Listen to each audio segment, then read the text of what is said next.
Gutpunched, Alzheimer's, and Caregivers. Navigating the insidious illness of Alzheimer's is something nobody asks for.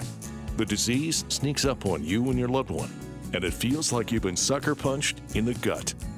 Then you ask, where do we turn for help? Who do we call? What do we do? These questions and more are what we hope to answer and give you some direction and hope.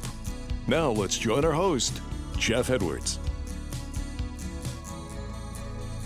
Greetings and welcome. How you doing today? Great, I hope. I'm glad to have you along with us. And we're recording the day before Mother's Day, so if you're listening to this and you're a mother, happy Mother's Day.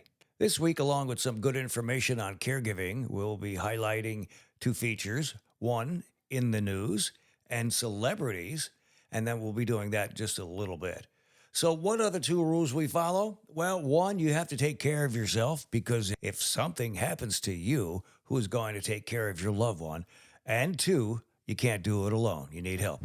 Find a good caregivers group, network with friends or relatives. And today we'll be talking about part 2 of Caregivers. We have a poem by one of the caregivers in the group that I attend, and something a little different. We'll be talking to an organ transplant.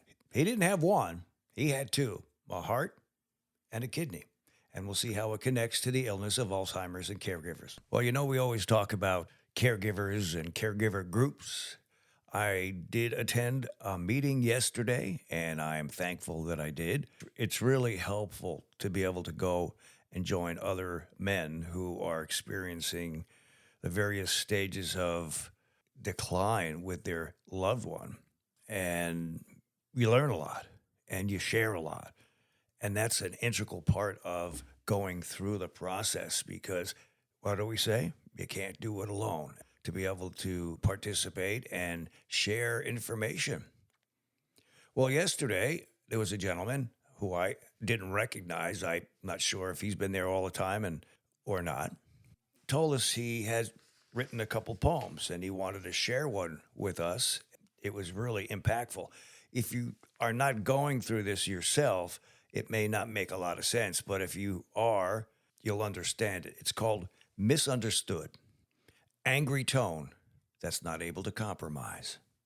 Intent is missing as meaning is lost by sarcasm, resonating demonic outbursts. Saber-swift sudden surrender. Regret. Damn, again. Time and again, after promising not to become inflamed, furious at two, mostly me. That was written by Jack Ditch. Nice guy. He said he's got more, and we'll bring him. We'll be right back to Gutpunched, Alzheimer's, and Caregivers. Repeat after me. Apple, table, penny. Apple, red.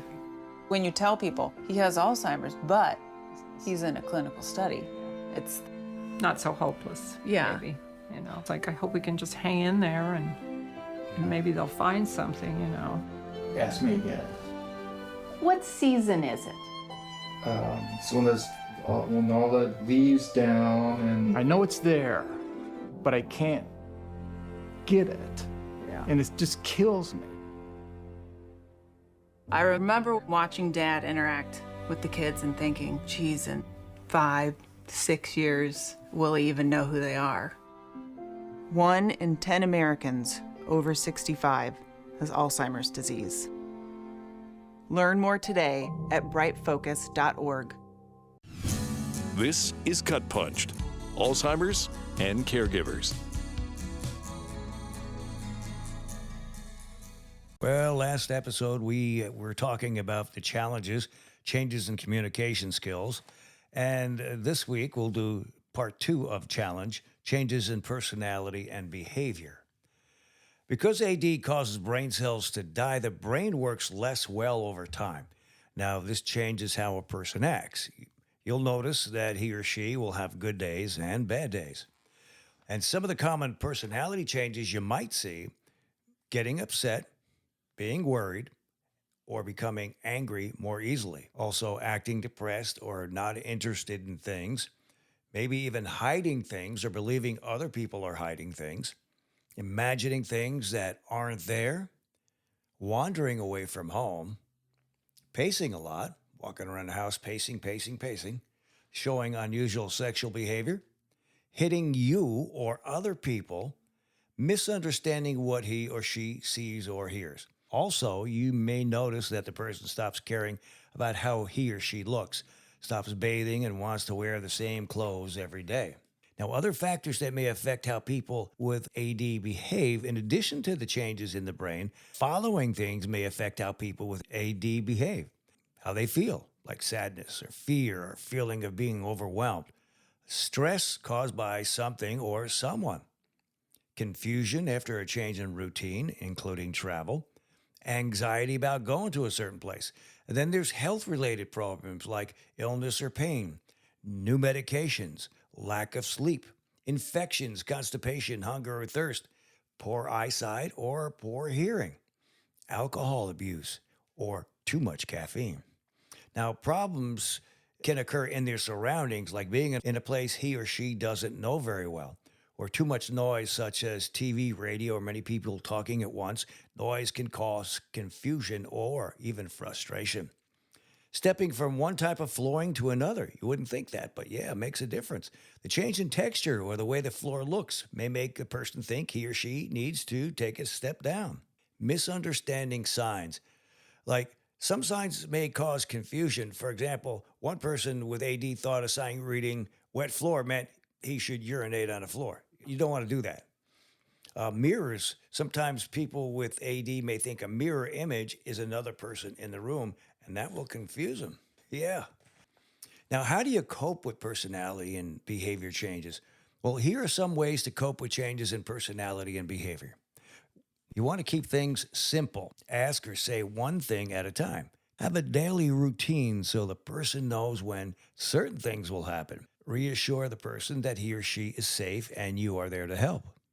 Focus on his or her feelings rather than words. For example, you might say, "You seem worried." Don't argue or try to reason with the person. Try not to show your anger or frustration. Step back, take deep breaths, count to 10. And if safe, leave the room for a few minutes. Use humor when you can. Give people who pace a lot a safe place to walk. Provide comfortable and sturdy shoes. Give them light snacks to eat as they walk so they don't lose too much weight, and make sure they have enough to drink. And you also can use distractions, like trying music, singing, or dancing to distract the person. One caregiver found that giving her husband chewing gum stopped his cursing. Might ask for help. For instance, say, "Hey, let's set the table," or "I really need help folding the clothes." Some other ideas, and these are really good. Enroll the person in the Medical Alert Alzheimer's Association Safe Return Program. If people with AD wander away from home, this program can help get them home safely. And you can go to www.alz.org or 1-888-572-8566. And you also might talk to the doctor about serious behavior or emotional problems such as hitting, biting, depressions, or hallucinations. Another issue is sleep problems, and how do you cope with that? Well, evenings are hard for many people with AD. Some become restless or irritable around dinner time. This restlessness is called sundowning. It may even be hard to get the person to go to bed and stay there. Now, here are some really interesting tips to help. Help the person get exercise each day. So you want to limit naps and make sure the person gets enough rest at night. Being overly tired can increase late afternoon and nighttime restlessness. You can plan activities that use more energy early in the day. For example, try bathing in the morning or having the largest family meal in the middle of the day. Try and set a quiet, peaceful mood in the evening to help person relax. Keep the lights low, try to reduce the noise levels, and play soothing music if he or she enjoys it. Try to have the person go to bed at the same time each night. A bedtime routine such as reading out loud also may help. You want to limit caffeine. Also, maybe use nightlights in the bedroom, hall, or bathroom. TV is probably not a good thing. It stimulates the brain, and you're trying to get them to go to sleep, and they're wide awake, and you're dead tired. Okay, so those are some really interesting tips for handling some of the things that they're going through. We'll be right back to Gutpunched, Alzheimer's and Caregivers. Are you the caregiver for someone living with dementia? You're not alone. I was a caregiver for my wife for 10 years, and it was a lot of work. I'm a caretaker for my wife who has Alzheimer's. I'm a caregiver of my husband that has CTE, and it's incredibly challenging. The Dubin Center in Fort Myers has been offering free educational classes and support since 1995. The Dubin Center has helped me exponentially with so many questions answered. It's just been great. This is Gutpunched, Alzheimer's and Caregivers. This week's In the News, if you miss it, you missed it, is an article that's entitled, What is Mild Cognitive Impairment? Now, this first appeared in the New York Times back in February, written by Dana G. Smith. Mike Davis's mother died from Alzheimer's disease in 2008. So when Mr. Davis started noticing that he was having an increasing number of senior moments at the age of 76, such as forgetting to water his plants, something he was normally regimented about, he decided to have his cognition tested. After administering an evaluation, Mr. Davis's doctor told him he had mild cognitive impairment. Millions of Americans are thought to have MCI, though the exact numbers are hard to pin down because experts say the condition is underdiagnosed. There are likely several reasons for that. MCI can be tricky to identify during a primary care visit when physicians typically have only 15 minutes or so with the patients. Patients may be also scared to disclose their concerns to a doctor or might not even realize that they have a problem. MCI most often stems from a neurodegenerative disorder such as Alzheimer's disease, but cognitive impairments could also be caused by a reversible issue like a vitamin deficiency, sleep disorder, or medication side effect. If MCI is due to a neurodegenerative condition, it can progress to dementia, though how long that takes varies widely. According to the Alzheimer's Association, about 10 to 15% of people with MCI develop dementia each year. Mild cognitive impairment is the stage before dementia, where there are more thinking problems than we would expect for your age, said Andrew Kiselika, a neuropsychologist at the University of Missouri who specializes in diagnosing dementia. But there is still a level of independence there where you're not relying on other people for day-to-day functioning. Most people are first screened for MCI and dementia in their primary care doctor's office. Medicare requires physicians to assess cognitive health at the annual wellness visit, which people are eligible for starting at the age of 65, though the screenings can be as basic as asking the patient whether they've noticed any issues with their memory. Typically, a physician only initiates a longer dementia test if the patient or family member has expressed concern, Dr. Amjad said. If you're worried that a loved one may be experiencing memory loss and think they should be evaluated, try to broach the topic with them in a way that's empathetic and non-confrontational. Two commonly used cognitive tests to diagnose MCI and dementia are the mini mental state exam and the Montreal Cognitive Assessment. Both take about 10 minutes and involve questions evaluating memory, attention, verbal ability, and general awareness. For example, a doctor might ask the patient to remember a few words and recount them several minutes later. Name as many animals as they can or count backward by groups of 7. To Dr. Amjad, the tests are one piece of information in a bigger picture. The patient's impression of their own abilities and a family member's account are just as important, if not more so, she added. A person who is diagnosed with MCI may be referred for more extensive cognitive testing with a neuropsychologist and should receive other assessments like brain scans and blood tests to determine what the issue's underlying cause might be. But the first step is to get your cognitive health evaluated. If you're concerned about your memory, go see a doctor, said Mr. Davis, who has managed his MCI for 5 years by staying physically and mentally active. Dr. Amjad said, start thinking about this as part of the physical exam, just as physicians check your heart and your lungs. This is a way for us to test the brain, she said. We'll be right back to Gutpunched, Alzheimer's and Caregivers. Last episode, we introduced celebrities who are themselves or a loved one experiencing some form of dementia. And today's story is about Brian Wilson of the Beach Boys. From Newsmax, Judge Beach Boys' Brian Wilson needs conservatorship. And it was an article written by Andrew Dalton. A judge found that Beach Boys founder and music luminary Brian Wilson should be in a court conservatorship to manage his personal and medical decisions because of what his doctor calls a major neurocognitive disorder. At a hearing, Los Angeles Superior Court Judge Gus T. May approved a petition filed by the 81-year-old Wilson's family and inner circle after the death in January of his wife, Melinda Ledbetter Wilson, who handled most of his tasks and affairs. He said, "I find from clear and convincing evidence that a conservatorship of the person is necessary," May said at the briefing. The judge said that evidence shows that Wilson consents to the arrangement and lacks the capacity to make healthcare decisions. May appointed two longtime Wilson representatives, publicist Gene Sievers and manager Leanne Hard, as his conservators. There were no significant objections raised. Now, two of Wilson's 7 children, Carney and Wendy Wilson from the singing group Wilson Phillips, asked through their attorney that all the children be added to the group text chain about their father and that all be consulted on medical decisions. The judge granted these stipulations. The two daughters had asked for a delay in the process at an April 30th hearing while issues were worked out, but it was clear at the hearing that the consensus had been reached. A doctor's declaration filed with a petition in February said Wilson has a major neurocognitive disorder, is taking medication for dementia, and is unable to properly provide for his own personal needs for physical health, food, clothing, and shelter.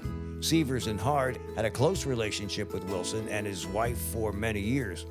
In a report, Robert Frank Cipriano, an attorney appointed by the court to represent Wilson's interests, said Wilson acknowledged the need for the conservatorship. He said he trusts the judgment of the women. Cipriano's report to the court said he visited Wilson at his impeccably well-maintained residence in Beverly Hills, where he lives with 2 daughters and a long-term live-in caregiver. Wilson can move around with the help from a walker and the caregiver, and he has a good sense of who he is, where he is, when it is, but could not name his children beyond the 2 that live with him. He said that Wilson was mostly difficult to understand and gave very short responses to questions and comments, mostly because of Wilson's general consent. Wilson credited Ledbetter with stabilizing his famously troubled life after they met in the mid-1980s and married in 1995. Wilson, his 7 children, the caregiver, and his doctors consulted before the petition was filed, according to a family statement at the time. It said the decision was to ensure there will be no extreme changes and that Brian will be able to enjoy all of his family and friends and continue to work on current projects. Judges in California can appoint a conservator for a person, their finances, referred to as the estate, or both, as was the case with Britney Spears. Might remember that one. Britney Spears' case brought attention, but most of it was negative to conservatorships, known in some states as guardianships, and prompted legislative changes. Wilson's case is closer to the typical traditional use of a conservatorship, which very often is installed for an older person in irreversible mental decline. The Wilson petition did not seek a conservator of the estate because his assets are in a trust with Hard as a trustee. Deeply revered and acclaimed as a co-founder, producer, arranger, and chief songwriter of the Beach Boys, and a masterful innovator of vocal harmony, Wilson struggled with mental health and substance abuse issues that upended his career in the 1960s. He was inducted into the Rock and Roll Hall of Fame in 1988, along with his bandmates, including his brothers Carl and Dennis and his cousin Mike Love. And that's it.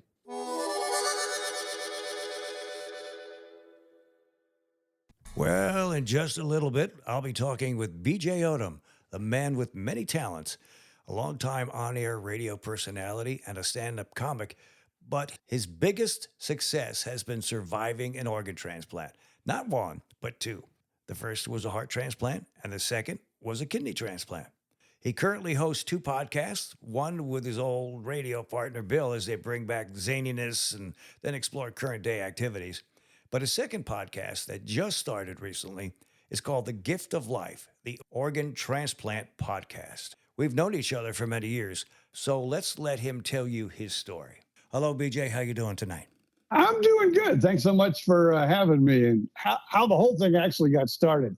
Watching Jimmy Kimmel one night, and Christine Applegate came on, and she was talking about her MS and how her and another girl with MS had started a podcast about MS. And they said, I really wanted to tell our story and let people know what's going on. And I said, why haven't I ever thought about that for a podcast? I could do the same thing, but only let's do it with, organ donations and, people that have different organs. It's interesting. I don't know if it's interesting to everyone, but I know when I first found out that I myself was going to need a heart transplant over 21 years ago, I wanted to listen to your podcast. I know if I found out I had Alzheimer's disease or someone in my family did, one of the first things I'd probably do now that I know you do your podcast is go there. It's easier to talk to somebody who's been through it. And one of the things that we stress over here is the caregiver side of it. If somebody's going to have a heart transplant or a kidney transplant, why wouldn't you go to somebody who's been through it? Yeah, you're talking to your doctor, but you want to talk to somebody who's actually gone through it. And that's where you come into play. It's a really neat thing. And the doctors are going to tell you in doctor language, where if you talk to, you or you talk to me, we're going to talk to you as people, because I don't know all the scientific words. In fact, when I have problems with my heart, and sometimes it's the I guess, your heart has electric shock and things in it. So sometimes my heart gets out of whack and they go, well, you need to go see, and I even forget the name of the doctor, but I call him the heart electrician. He takes care of the electric work in my heart. So they can tell me all the big words, call these doctors all the big names, but I like to hear it all in layman's terms. It makes it a whole lot easier. It sure makes it a whole lot does. easier. Yeah. Some of the things I do with the research, I have to really look up words and I have to learn how to pronounce them. It's not easy. It's not layman's terms. This is a people thing. You experienced it, and I had experienced what I'm going through here. It's a good thing. Take us back. I remember you telling me, and there's a little aside, that we did try this last week, and it didn't record properly, so we're back again. No big deal. But I remember you said at a very early age, they told you had some heart issues. So why don't you fill in a backstory? Yeah, we want to start from the beginning. When I was 22 months old, I had my first open heart surgery. In fact, they thought I had what they call a blue baby, and they gave me a blue baby surgery. Then they go, wait a minute, he's not a blue baby. So they said they didn't really know exactly what was wrong, but they knew something with my heart and pumping the blood through my body was not working. So it wasn't until I was actually, they told my parents, I don't know how old I was then, but they said, he'll probably live to see his mid-teens. There was an experimental surgery. They went to my parents when I was about 13 years old. They said, this is experimental. Most people has died at your son's age before this was even invented or they were even able to have it. They go, we will try this. Not saying it'll work, not saying it won't work, but it's his best chance at living. And, they said, hey, let's roll the dice. If this is going to make our son healthy, let's do it. They did it. And luckily the surgery worked. And the way it did work, they told my parents 2 wrongs make a right. So what they did, they went in and did some rewiring, how the blood went in and out. So basically my heart operated pretty much backwards. A normal person has a strong side of the heart where it'll do most of the work. Then they have a weak side, which will, basically just kind of sit there and not do a whole lot.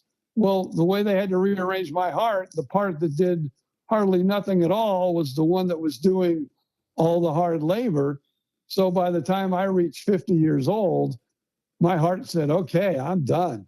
I've been pumping using the weak side for, I got it when I was 14, but by the time I was 50, it said, I am worn out. I'm tired. I can't do this anymore. So that's when I went on the transplant list. And then I got, the heart transplant. So I basically was in and out of hospitals from birth. So I guess that's one good thing I can say. it's been in my life so long, it's kind of second nature to me.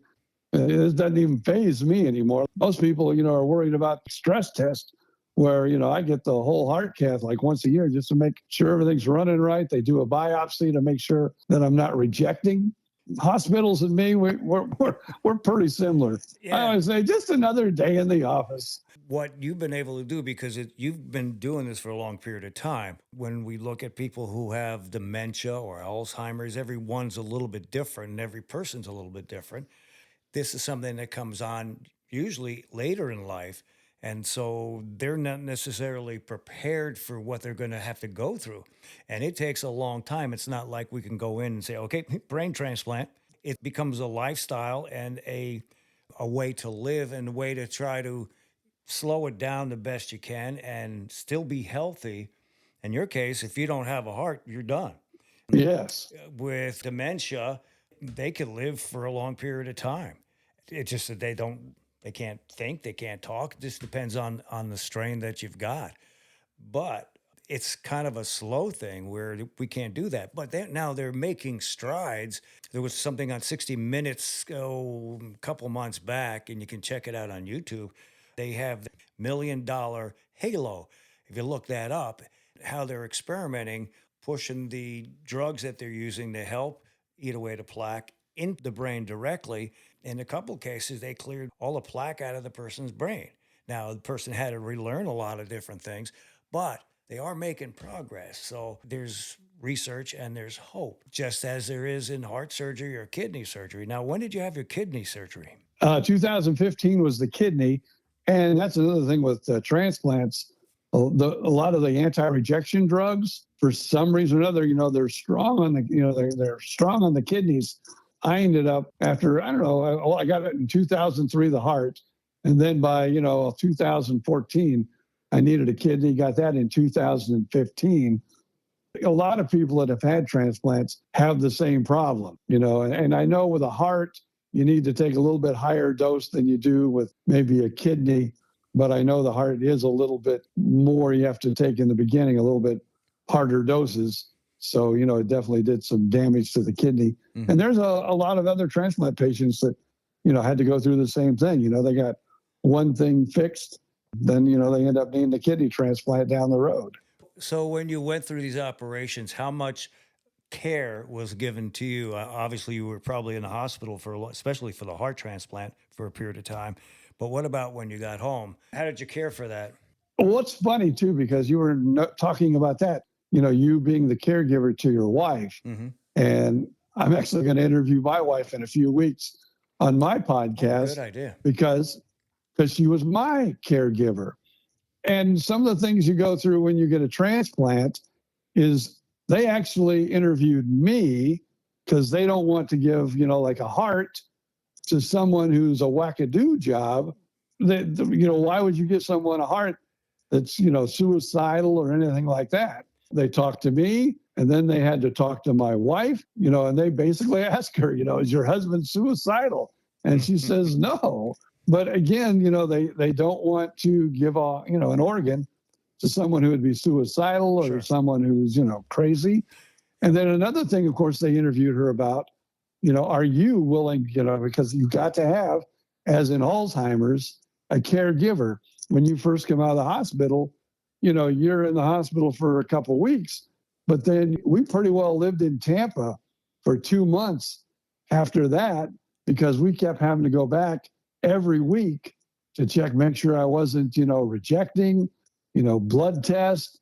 She had to be in Tampa with me, meaning she had to get 2 weeks off work. And then when I got home, I think she took, another month maybe before she actually went back to work. So part of it is before you get a transplant, they want to make sure you have a caregiver at home, someone that's going to be there to take care of you when you do get out of the hospital.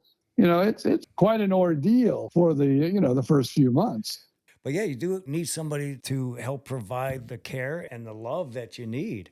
Yeah, because if you don't have a caregiver, they can actually reject you for a transplant. That will sign a piece of paper that says, hey, I'm willing to, you need someone that's going to make sure that you're taking your pills, someone that's there with you. So that's part of the requirements before you get a transplant. In your podcast, you've been talking to other organ transplants. Tell us a little bit about that. So far, I've talked to a gentleman who had a heart transplant because, as many people in the Fort Myers area where you live and where I used to live know, that I was on the radio down there for a long time. When I first found out I needed a heart transplant, I talked to the support group in the area, and they introduced me to a man with a heart transplant that only had one a few months ago. And I said, hey, can we get him on the radio show? I would really like to talk to him. So he was my first guest. He talked about heart transplants. My second guest was a young lady who was actually looking for her second kidney. And she's had a lot of blood transfusions. She's had a couple miscarriages. And with all that, her body built up different antibodies. So she has all these different antibodies in her body that she didn't have for the first transplant. And now she says, like, her finding a kidney, not that it's not going to happen, but it's almost like winning the lottery. She's been going 10 years now, hoping that someone will test and someone will be able to give her a kidney, so she can get a kidney transplant. So for like the last 10 years, she's been on dialysis again. So I've been talking to her. This week that's coming out, I'm talking to a gentleman in Nashville that I knew that was in radio and a record promoter. He had a liver transplant. All other organs you can transplant is like pancreases, lungs. Where can people listen to your podcast? It's called The Gift of Life, the Organ Transplant Podcast. We also have a Facebook page, same title, the Organ Transplant Podcast, The Gift of Life. You'll find it right there on Facebook. And, we announce where you can go because you can, just like your podcast, you can get it on any of the podcast platforms. We're on all of them, Spotify, Apple, iHeart. We're on them all. You can go there and listen, and we ask you to subscribe. If you can, give us a review because that'll help through the more reviews you get, 5-star reviews, and the more people comment on your sites where you get your podcast distributed, it'll put you up the ladder and help more people find you. People, if you listen to Gutpunched, make sure, you go subscribe, and then you make sure you make a comment on the site where you get it, and also give it a 5-star review. Help Jeff climb up to the top of the podcast ladder. Well spoken. Well, BJ, it's been a pleasure talking to you, getting some information. In the podcast that I'm working on actually today, some of the things and some connections between what you're doing and what I'm doing. And the biggest one, obviously, is caregiving on the backside. Most very important. Yours is a matter of life and death initially. I wish you well with that. Interesting stuff and things that everybody will probably need one time or another in their life. I thank you for talking with me today. And one thing I like to say before I leave is be an organ donor and, get it on your license. But it is also important you tell your loved ones that you are an organ donor, because at some point, if you're on life support or they need to make that final decision, they're going to come ask them. And, you're going to be in a little bit of a fog and a little bit of a haze and going, what do I do? What do I do? But if you go tell your loved one, please, if I leave this world, can't take my organs to heaven, please let them be donated. And, let your loved ones know that's your wish, and it'll help the process. I guarantee it. Well, thank you very much, BJ. We'll be right back to Gutpunched, Alzheimer's and Caregivers. Well, that will do it for this episode. But first, here are a couple good books to investigate that have some great information for you. One is called The End of Alzheimer's by Dale E. Bredesen, is a doctor, medical doctor. That was one of my favorites because I learned a lot and learned about way to change diet and way to add supplements and just all around good information. And another is Untangling Alzheimer's, The Guide for Families and Professionals by Tim Cummings, a PhD gerontologist.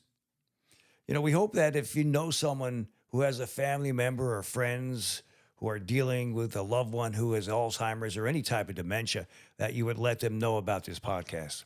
Again, we always go back over some of the same things. To find your local chapter of the Alzheimer's Association, you can visit alz.org/local resources/find your local chapter, or use the Elder Care Locator, 1-800-677-ELDERCARE Locator online tool. The Dementia Society of America is dementiasociety.org. If you have any questions or thoughts about Gutpunched, Alzheimer's, and caregivers, or if there's a specific topic you would like to know more about, reach out to us. The website is gutpunched.com, and the email address is gutpunchedac@outlook.com. A special shout out to Rick Peterson, Ora Santana, Gentry Thomas, Dan Moser, the Dubin Center, and my wife for their tremendous help and support making this podcast possible. Thanks for joining us. Please come back again for more. God bless. This has been Gutpunched, Alzheimer's and Caregivers, with your host, Jeff Edwards. Don't forget to hit that like button and subscribe to us on all the platforms like Spotify, Apple, Pandora, and more. If you have a question or want to get in touch, our email is gutpunchedac@outlook.com.